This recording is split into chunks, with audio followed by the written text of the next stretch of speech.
Okay. Well, I just hit record, and let me go ahead and tell you. Last couple of days, been having some internet issues with my router.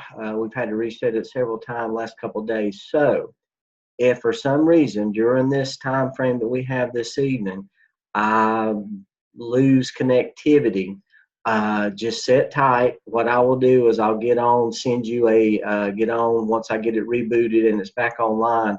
I will email you a new link. I will create a new session and email you a new link. So once again, if we happen to lose connectivity because my internet's been acting crazy the last 2 or 3 days, what I'll do is once I get back online and get everything reconnected, I will send you a new email. So if you lose me, then just kind of monitor your email and wait for that new link. So with that being said, welcome to summer 2019 and the MELS 602 class. It is May the 22nd. It's the first week. Classes officially started, I think, yesterday for Gardner Webb. So it's the first week, and 10 weeks from now, we will be done.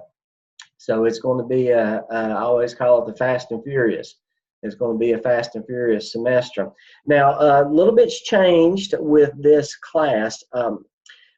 I'm not sure who all keyed in tonight or came on board. I haven't really looked at the participant list, but last semester you had Dr. Church for MELS 601, and there was actually 2 cohorts, but both of the cohorts had Dr. Church, and we just kind of, ran it as one big class. I think he may have met with you guys. Anytime he met with you online, it was one big class. I did the same thing. It was just a whole lot easier to kind of keep everything together. But this semester for MELS 602, I think some of you have Dr. Neal and some of you have Dr. Wilson. So your cohorts you don't have the same course instructor.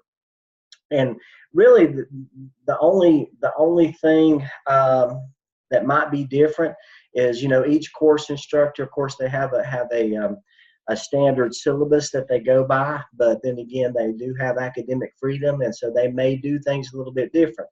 So during our Zoom sessions, if I'm asked a question, depending on what cohort, the answer may be a little bit different. If somebody from Dr. Neal's class asks me something and I say, I believe you guys are doing it this way, or you have this protocol in place, and you're sitting in Dr. Wilson's class and you're thinking, wait a minute, we're not doing it like that. Well, that's the reason, because there may be some difference there. So I just wanted to go ahead and say that first of all tonight, and kind of get that clear the air. Now, I would like to hear from maybe one or actually 2 of you, somebody in Dr. Neal's class and somebody in Dr. Wilson's class. And you can feel free to unmute yourself and speak, or just put it in the chat box. But have you has Dr. Neal, I've worked with Dr. Neal before. I haven't worked with Dr. Wilson, but we've emailed back and forth the last couple of days. But I can't remember, has Dr. Neal or Dr. Wilson met with you yet? Did anyone meet with you last night? If somebody would just respond in the chat box and unmute yourself and let me know, I'd appreciate it. Dr. Neal's folks got an email yesterday with the first couple of weeks of assignments and a whole lot of work. And the couple of folks I've been talking to, we're really kind of nervous about this workload. Okay, and thank you. So she hasn't met with you, but she has kind of emailed you the syllabus and everything. When is your first session? And thanks Leslie for answering my question. But when's y'all's first session? Do you know off the top of your head? Did she make that clear? Not to me. Did you, Ryan? Did you see? It's May 28th. I just looked. I've got it pulled up. It's May 28th. Okay, thanks, Ryan. Okay. All right. I'll take credit. Thank you. Oh, I'm sorry. Yeah, see, the screen comes up. Some of you have names listed, and some of you have no name listed, and some of you have, like, depending on whatever it is you signed on with when you did your first Zoom. I mean, like, some of you got like Superman or Troy Aikman or something like that. So I'm a little bit confused, but I guess that was that Anthony who answered that? That was me. It was Levi. Oh, Levi. Okay, thanks, Levi.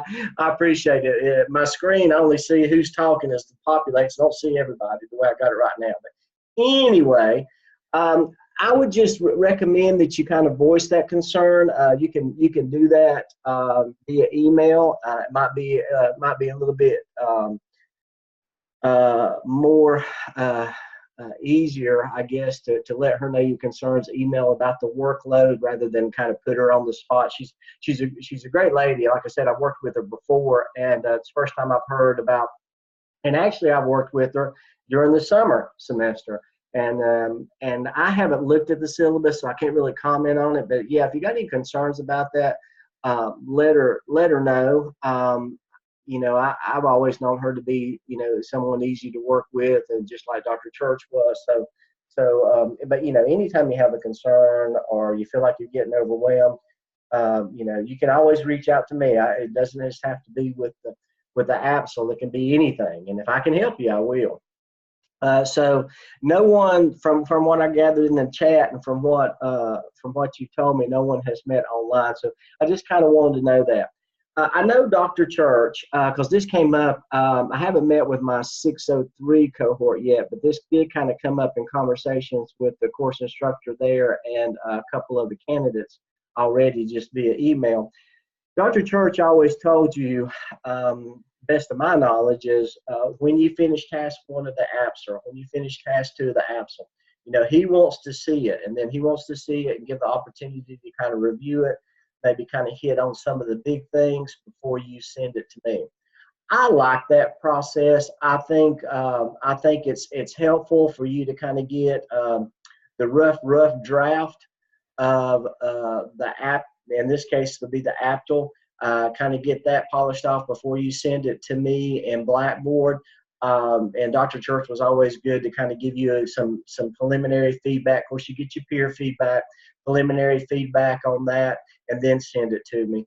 And I don't know if Dr. Neal's going to prefer to do it that way, or Dr. Wilson. I haven't really had that conversation with him yet, but I would encourage you to go ahead and check that out and ask them if they prefer to see it first before you send it to me. I think if both of us are giving you comments at the same time, or you get comments from me and then you get comments from her, it may create some confusion, because even though, a lot of people look at the rubric differently and with different set of lens, and I think it can create some confusion. We might even I might say something looks great, you're good to go, and your course instructor may say, no, I think you probably need to do some type of revision. So you kind of hearing two contradictory statements on the same paragraph or the same subsection from the course instructor and the clinical coach, and I just think that can create confusion. My preference would be that you get preliminary feedback from them. If they feel like they need to say anything, they can, but give them the first read, in other words. And then after that, you can send it to me on Blackboard. They might not require you to do that. And if they don't, that's fine. You just, whenever you feel like you get done with the peer review, just send it to me, and we'll go from there. But that if it comes up, that's my preference. Let me check the chat here. I've seen several things pop up. Okay.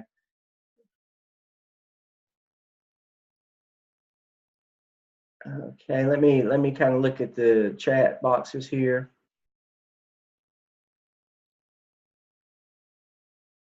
You know what? Thank you, Audrey. I've been saying Dr. Wilson, but it's Dr. Sumner. It's not Dr. Wilson. Dr. Wilson is my course instructor that I got with my MELS 605s. Thank you so much for that correction. It is Dr. Sumner. It's not Dr. Wilson. Okay. Okay, let me just kind of look. Okay, thanks everybody. I apologize for that. I've got two cohorts of MELS 602, a cohort of 603, and a cohort of 605. And Dr. Wilson's the one I haven't worked with before. I have worked with Dr. Sumner. She's a great course instructor too.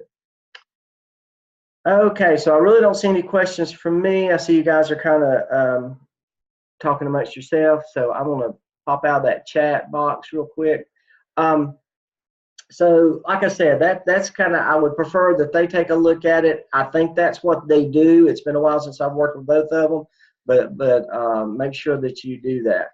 Okay, so does anybody have any questions? Either unmute yourself or chime in with the chat. Anything that you want to ask me up front before we kind of talk about 602 overall? Quick question. Yes. Looking at task 1, and I know you're probably going to talk about this some, but for the beginning part where you have like the background information on your school, can we use the same background information that we used from task 1 from last semester? Yeah, and that's a great question, Audrey. Thank you for asking it. Yes, you can. You can.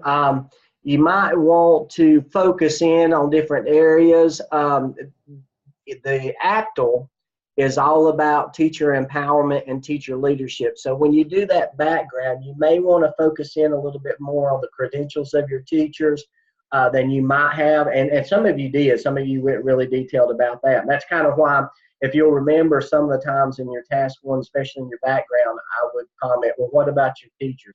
Give some more information on your teachers. And I did that knowing that we would have a summer semester coming up that was real short. And if you did all that then you could kind of reuse it now. So if you haven't, once you did the background of the setting, you may want, if you didn't do that in the APSL, do it in the APTL, really kind of focus in on your teachers' credentials and also kind of how the school leadership team is set up and how that runs. And that will also benefit you later on in 603 when you do the OMA, the organizational management analysis. But yes, to answer your questions, you can use that. Just make sure you focus in on the teachers. Any other questions? Let me take a look at the chat here.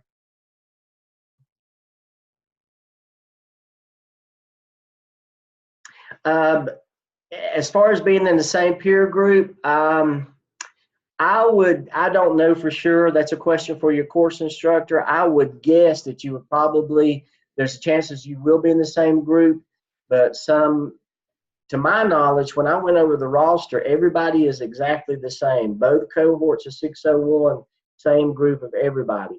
But the course instructor may set up peer groups differently, peer review groups differently, or they may say, keep your same group. I think it would be beneficial for you to keep your same group because you know them already and they know you. They're used to your writing style and things like that. So I have a feeling that's probably the way it's going to go, but that would be a good question for your course instructor.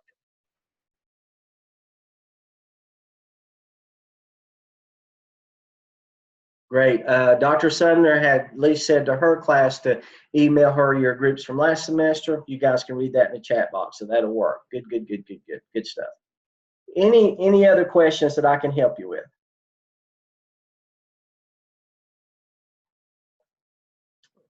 All right, as far as 602, and that's why you really need to jump on this soon. I don't know, a lot of people have different type of calendars nowadays with the school system. Some of you are in South Carolina, some of you maybe in some other states. And so it may play out differently, but I know in our school district, last week is the last week of school for us. We're done as of May the 30th. So if I was doing the APTL, I'm thinking, gosh, if I haven't already looked this over and reached out to some people, then I've got 2 weeks to get to get some things done and to make some things happen. So you really need to jump on this really quick, and it's less PLC intensive as the APSL was. But you are going to need to involve some other people. So just make sure, if you haven't read over this, go ahead and read over this weekend. Make a plan for getting these done.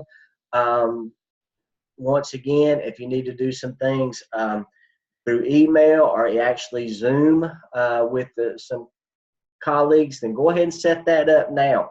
Go ahead and let your principal know now what you got going on if you haven't already.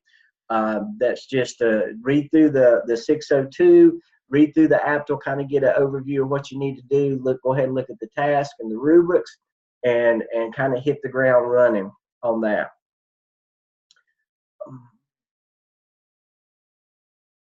Okay, I'm just let me look at the chat here. I have a question about references. Go right ahead. Okay, I looked and went ahead and pulled some articles a couple of weeks ago for these. I don't remember if it was 4 or 5 areas that we're supposed to like research best practice for in this first task. Do you have a certain number of references per topic that you want us to have? Good question, Leslie. My general rule is at least 3, or 3 to 5. 3 to 5. It's not and you know how Dr. Church would answer this. Dr. Church would just say, well, as many as you feel like you need to have to cover the topic. So I'll be a little bit more detailed than that and tell you anywhere from 3 to 5. And looking at those evidences, and you're going to generate a checklist based on that. If a school is effective and teachers are empowered and they have a sense of efficacy and they are shared in the leadership of the school, then there should be some notable variables that you should be able to observe or data that you should be able to collect that represents that that's present in the school. I'll get into a little bit more later on. So do an effective job of looking at the best evidence-based practices, the best practices out there. That what's there. If there are strong teacher leaders in the school and there's a strong sense of empowerment, then use that. Marizano is Marizano. I think even Marizano's got a checklist that he has used in the past. Marizano is a good place to start searching and do some literature review in this area, which you guys probably already know that. But that's usually who I recommend. Start there and then branch out from there. As always, don't make all of your research from one expert. Get an overview of different people and different experts. So that's why I say 3 to 5. I believe, Atlas, I saw in the chat box that you had a question. Do you still have a question?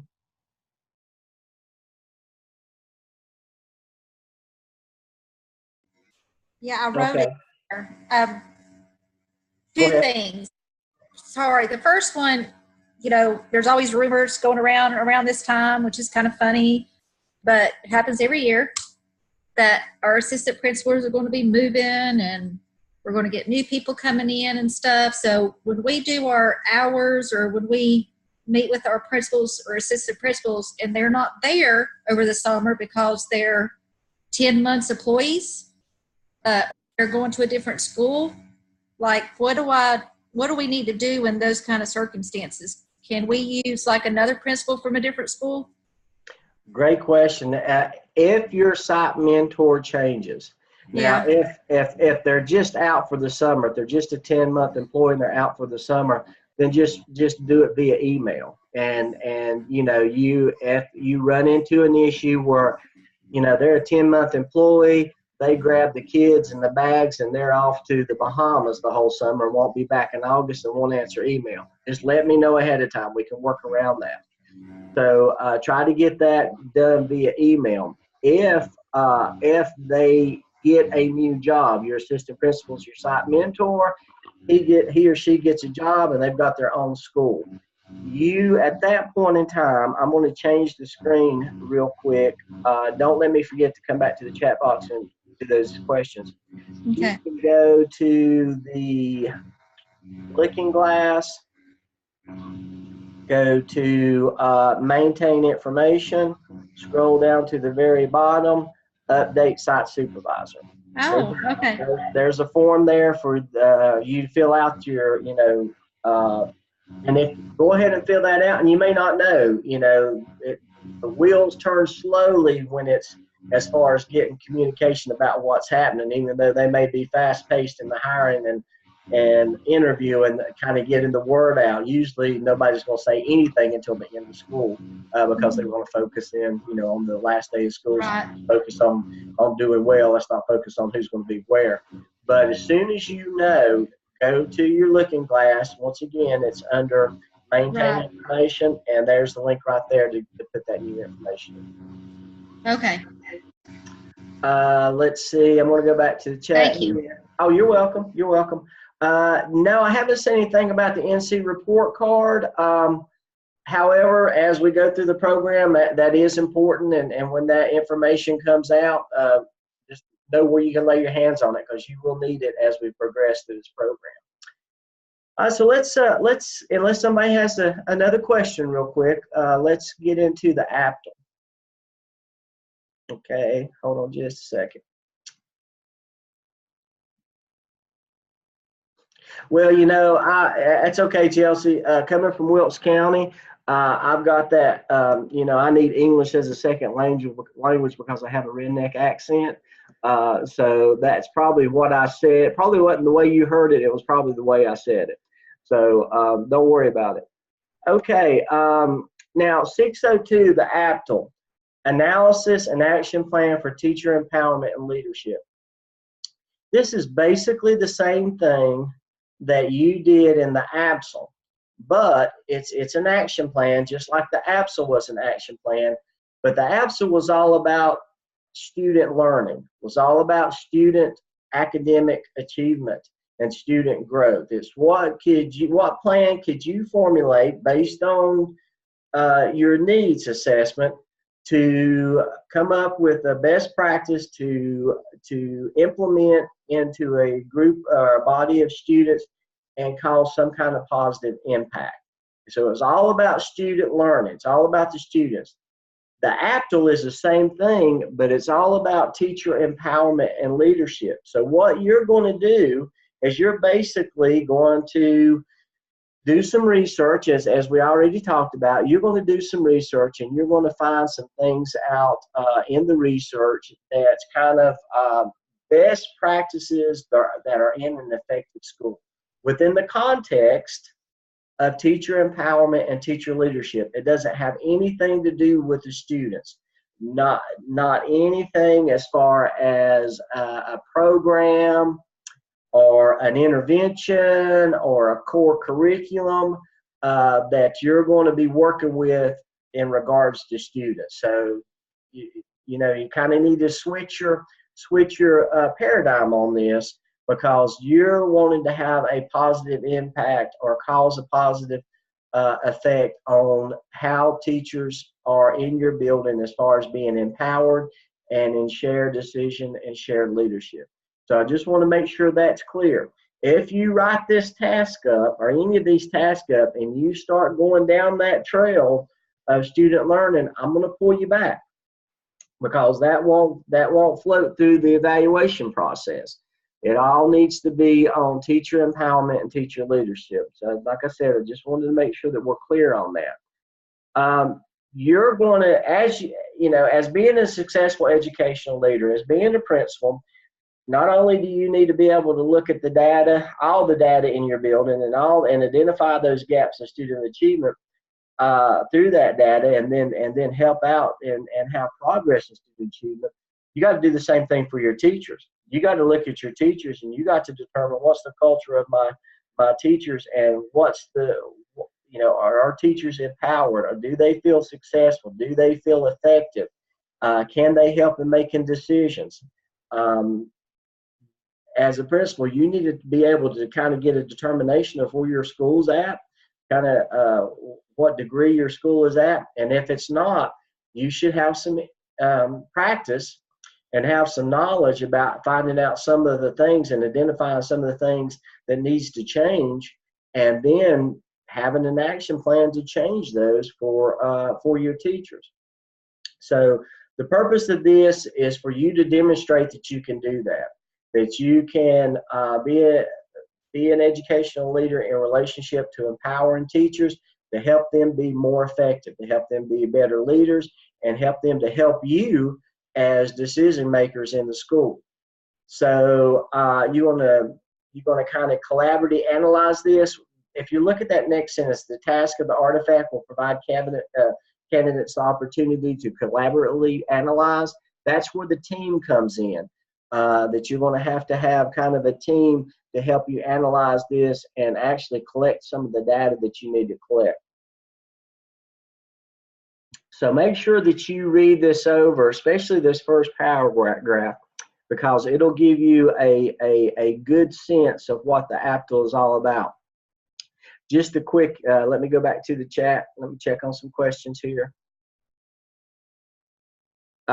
Great. Okay, hold on here. Let me see what we got here. I do want to address teacher surveys. I'll get into that in a minute.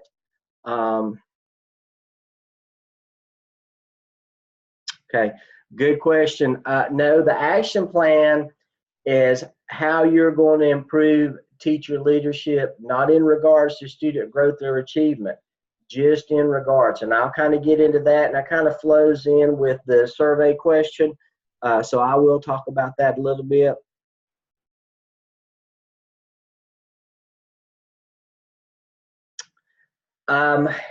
With what you're going to do, one question was about there being maybe a high turnover rate, and should it focus on last year or this year? Whatever teachers are in the building right now, those are the ones that you're going to be working with.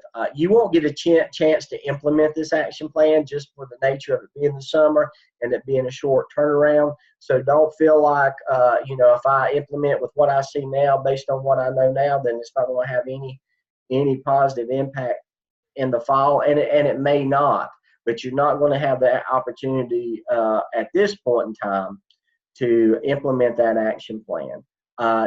You could implement it in the fall or later on as you exit out of the program and have time to take on some other tasks, especially as a principal. The main goal here is that you have the process and you gain the knowledge and the experience in doing that. Okay. Looking at question. Yeah, your SIT team is going to help you with this. As a matter of fact, your SIT team could be some of those people you collaboratively analyze your data with. So let's get into task one. Let's see if I want to pull out anything here. Okay. We talked about, the research findings. You are going to create a visual depiction of best practices. Basically, that's a checklist. I'll talk to you a little bit about that, and that's where the kind of the teacher survey thing comes in as well. And based on that, you're going to develop a growth plan. It's another action plan to resolve some of the gaps that you identified or the shortfalls that you may identify by utilizing that checklist. And then you're going to present it to the school administrator team or the school improvement team and get their feedback and recommendations. So once again, you may have to do that electronically via email or Zoom if depending on when you finish up in the summer. So go ahead and set that up now and gain those people promise or commitment to help you at that point in time. And just, you can only work with what you got to work with. So if anything comes up, especially in this short turnaround, if any problems come up, let me know immediately so I can help you work through that. So let's go to the rubric, which is my favorite part of the handbook. All right, and by the way, I was really, seriously, very impressed with the scores that I saw you guys getting back from the APSL. Made me feel really good. I felt like Dr. Church and I were able to help you and guide you in a good direction, because overall they were great. So I've been bragging on your cohort to your course instructors when they asked me about them a couple of weeks ago. So you guys are doing a great job. I really appreciate that. I think you got some strong unity amongst this group, and I think that's benefiting, that's serving you guys well, and you're reaping the benefits of that. All right, so in the APTL, as I said, you need to do research, create a bibliography on what are the best practices out there in regards to teacher efficacy, teacher empowerment, shared decision making. And as I said, Marizano is probably a good place to start on that. And so, once again, if your school is effective, if your school is an effective school, and effective in this sense is defined by high level of shared decision making, high level of teacher leaders, high level of empowerment. Teachers feel comfortable, they trust. Another good research is Simon Sinek, Sinek, Simon Sinek, Why Good Eaters Eat Last. He kind of comes from a business approach, but there's a couple of books out there that he talks about education too. But it's all about building trust and having a good relationship with the leader to where they feel comfortable making these decisions. There's a growth mindset in the building to where these teachers feel comfortable making decisions and moving forward. And if they make a mistake, they don't feel like the boss is going to come and pop them on the back of the head or publicly reprimand them in a faculty meeting, but come with them and help them overcome that mistake and do better the next time. So if that's happening, then you should be able to identify some characteristics in that building. And through that research, you can develop a checklist of effective best practices. And all that is a list that goes down the line, and you check off. You can do a Likert scale, you can do from 1 to 5, or you can do yes or no, but you should be able to take that list, that research instrument, take that and go around to, and that's why I say it'd be good if you could really do that now. Go around in the building and using that checklist, determine if those characteristics are present in your school. I think, I wish I could remember it, but I think Marizano's even got a checklist of best practices for teacher empowerment or something like that, because I've had candidates even use that before, and that's fine. If you find a checklist already, just make sure you properly cite it according to APA and give reference to it. You can use that. Now, somebody asked me about teacher surveys, and that's why I wanted to come in at this point in time. This is not about what teachers think. It's not a survey on their opinion. It should be you going around and making observations.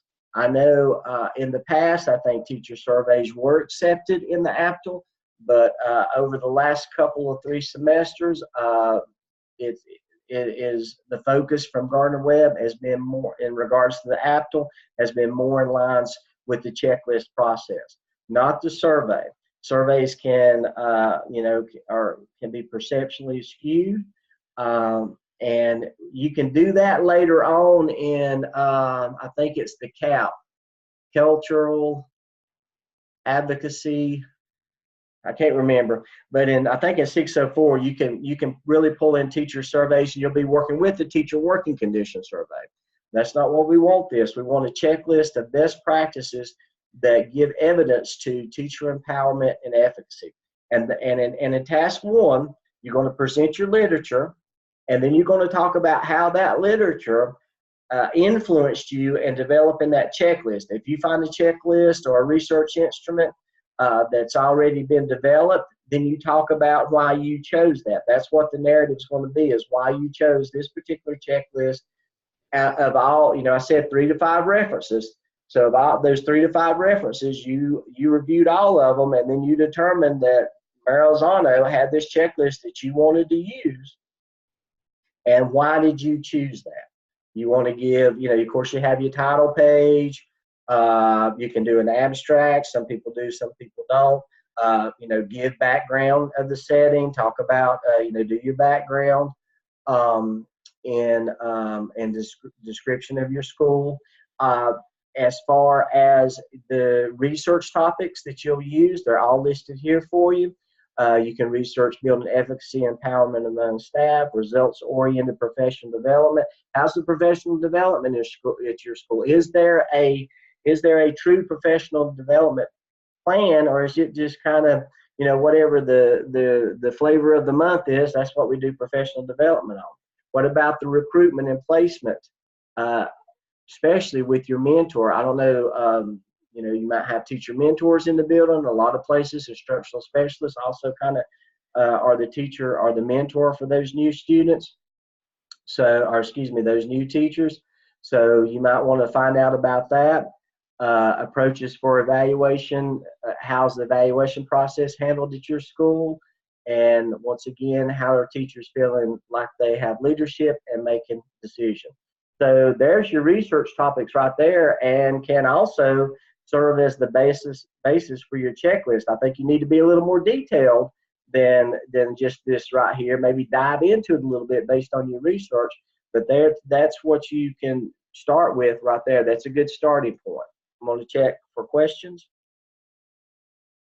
Oh yeah, article by Marizano on the levels of school effectiveness, and that should be. I've read several books by him, and I know we all have. I can't specifically think about the book that I was talking from a while ago, but that would be a good place to start. Okay, so that's task 1. Any questions on how you narrate task 1? There probably is not going to be a lot of artifacts at this point in time. You know, your artifact that you might have coming out of task 1 may just be the checklist, and yeah, you have to visually show that. If you'll remember in the overview of the APTL, it says a visual depiction of the checklist. So you want to show that either in an appendix at the end or within your narrative. Okay. All right. Just checking for questions. Any questions on task 1?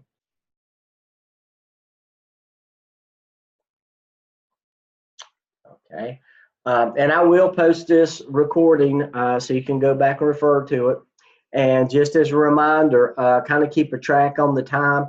If I say something that you think is really important and it's 8:37, just note the time down in your notes, so that way you won't have to watch the whole recording just to get to that point. You can kind of figure out how many minutes into it that you need to bring it up and start listening if you're looking for one piece of information. Okay. The due date for task 1 will be determined by your course instructor. Okay,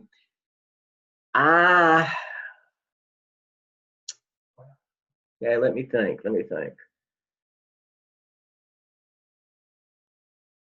I'm going to move around a little bit. I think I've got actually the schedule. I thought I had my Google Drive. Let me pull up my Google Drive and get into my Gardner Web stuff. I'm moving all these frames around here. Okay.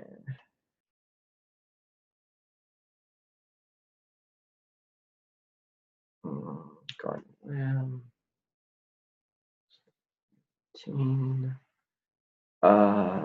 602. Okay, summer schedule, summer. Okay, APTL task 1 draft due to discussion board by June the 3rd. So look in your schedule. If you haven't got this schedule, you will get it pretty soon. But and I think this is Dr. Neal's, and it may be the same thing for, this is Neal's, and it may be the same thing for Sumner. And it is. So your rough draft is due in the discussion board by June the 3rd. They'll give you some more details on that when they meet with you in due time. And we'll check the chat again before we move on to task 2. Is there a guided template? You can get onto my internship shell and get into that. I think it's content.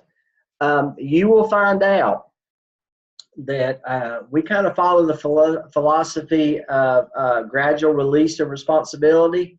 So while you get a lot of resources and things like templates for the APTL at the very beginning, as you progress through the program, we're going to pull back and cause you to kind of stretch and grow and develop that on your own, because it makes you a stronger leader at the end. If you're used to being self-reliant in those in those regards by the end of the program, then it's easier on you when you become an AP or a principal, or even move into the central office.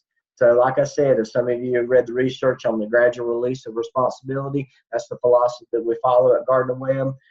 There is I think I have something in that, but it's not, as you go through, it's going to be less and less detailed in that area till you get to the point where there's no template at all.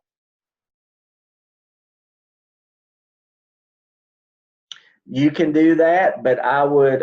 Some people are giving advice on looking up some others, and I would advise you not to do that, because I feel like you lose some creativity and you lose some of what makes you you and your writing style.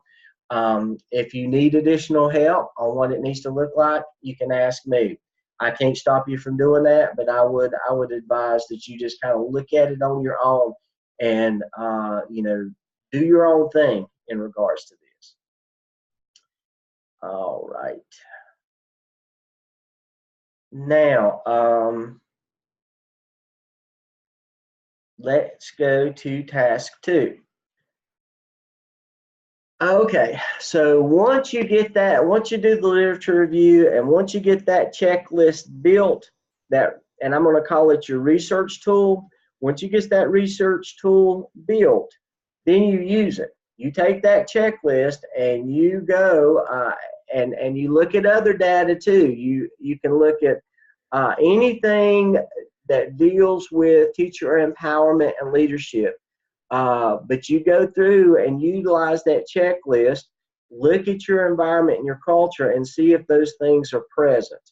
And talk about the process that you did. At that point in time, you can talk about maybe your latest data in regards to your EOG and EOC testing. That's not the main focus, but it does have an impact.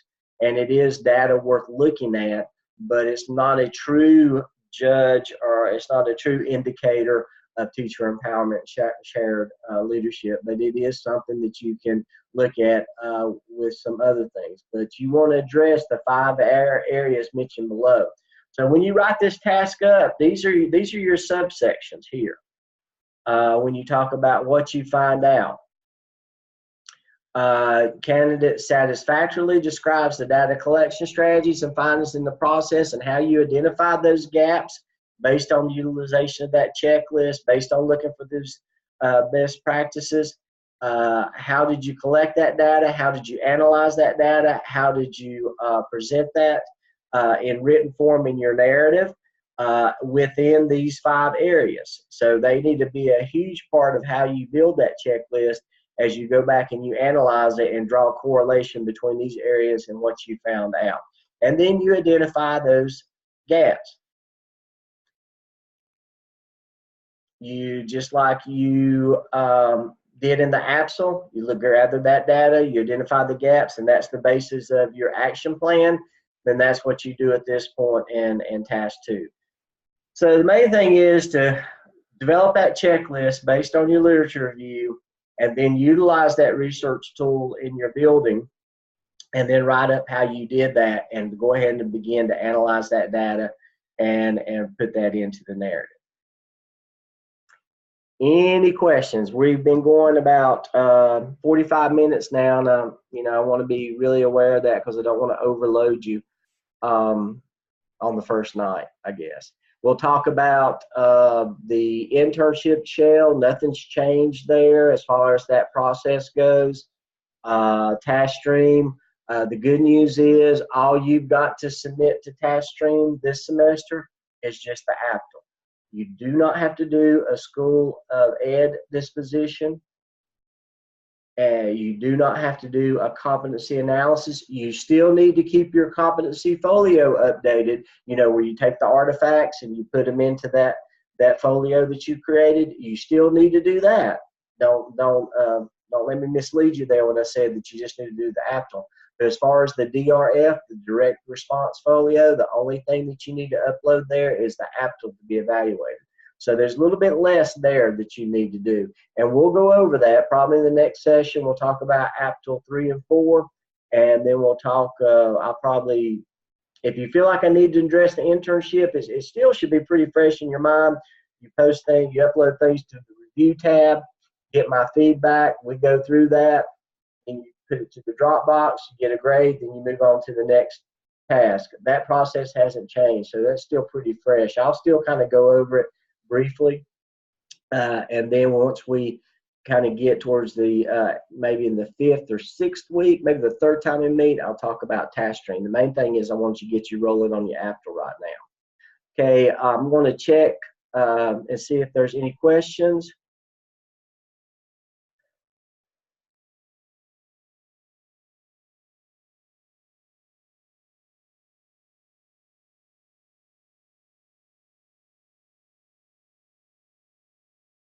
Hey, that's a really good question, Chelsea. And if you guys haven't tuned into that, open up your chat box and read. It's pretty long, so I'm not going to read it all, but read what Chelsea said. When you develop this checklist, and I'm so glad you made this point. Thank you again, Chelsea, for doing that. When you develop this checklist and you utilize it to collect data, you've been there all year. You may have been there 15, 20 years. So you don't have to focus your lens just on this last week of school or these last 3 or 4 weeks of school. You know what goes on in that building and what you've seen in the past, and you can use that historical data to make a determination in regards to that checklist. Just like Chelsea said, people are running really hard right now. You're thinking about EOG review, EOC review. You're trying to get through the standards and the curriculum before you're going to have to start reviewing. So you may not be at your, be feeling empowered and feeling the need to help make decisions. Maybe the last thing on the teacher's mind right now. They don't really care about feeling empowered. They don't really care about making any shared decisions for the school. They just want to get through the standards and the curriculum and make sure the students prepare. I understand that. So as you utilize that checklist, yeah, you can use historical data, historical observations that you made to make a determination there. Don't focus, don't make a judgment on a short, narrow window of time. Make that call about where you need to check. That's why I think the Likert scale, 1 through 5, or maybe even 1 through 3, not present, somewhat present, absolutely present, just kind of in degree is helpful there, because it kind of gives you a judge of knowing what has happened in the past, and you don't have to put down 1, 2, or 3 just based on what you see in the last 2 weeks of school. That is a great point, and I'm so glad you brought that up, Chelsea. Thank you very much. Somebody asked about the due date for task 1. According to Dr. Sumner and Dr. Neal's schedule that they sent me, the draft of that is due June the 3rd. Draft of that task 1 is due June the 3rd. All right, unless there's any more questions, I'm going to sign off because I see a few of you and you're getting that sleepy-eyed look, and my voice is really tired. If you think of something, email me. I'm doing a lot of proctoring. Several of us in the central office are going out to schools and helping with proctoring and test administration. May not be in my office, may not even be there around lunchtime. But shoot me an email. I'll get to you as soon as I can. I'll just let you know I will be out of the country the week of June the 3rd. Out of the country and so far back in remote areas to where I won't have or will have very little cell service and email. So that is in the schedule that I sent you. But I just wanted to kind of remind you of that. That if you don't hear from me the week of June the 3rd, it's because I'm back in the remote areas of an undisclosed location. So me and my wife are going to hide from as many people as we can for about a week. So just as a reminder on that. All right, you guys have a great evening, and I will post this recording sometime tomorrow. Email me if you got questions. Hit it hard. But the good news is it's going to be over in 10 weeks, and you'll have another semester knocked out and another MELS program knocked out, and you can move on to the next one. You get a long break from summer semester to fall semester, so it'll be a good chance to catch your breath. You guys take care. God bless you, and I hope everyone stays safe and healthy.